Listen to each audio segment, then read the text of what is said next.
ಜಿಂಕೆಯನ್ನೇ ಬೇಟೆಯಾಡಿದಂತಹ ಕಾಡು ನಾಯಿಗಳು. ಹೌದು, ಮೈಸೂರು ಜಿಲ್ಲೆ ಹುಣಸೂರು ತಾಲೂಕಿನ ನಾಗರಹೊಳೆಯ ರಾಷ್ಟ್ರೀಯ ಉದ್ಯಾನವನದ ಅರಣ್ಯದ ವ್ಯಾಪ್ತಿಯಲ್ಲಿ ನಡೆದಿರುವಂತಹ ಘಟನೆ ಇದು.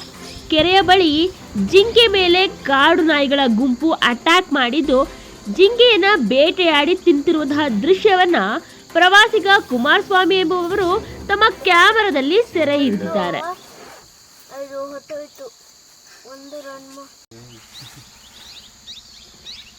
ಅಲ್ಲೂ ಒಂದು ಯಾವುದೋ ಇದೆ ನೋಡ್ತಾ ಇದೆ.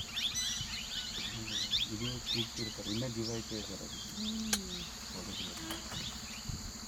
ಹೆಂಗೆ ತೊಂದರೆ ನಾಯಿ ಬುದ್ಧಿ ಅನ್ಸಲ್ಲ ಹಂಗೆ. ಅದು ನರಿನೇ ಜಾತಿ. Same breeder.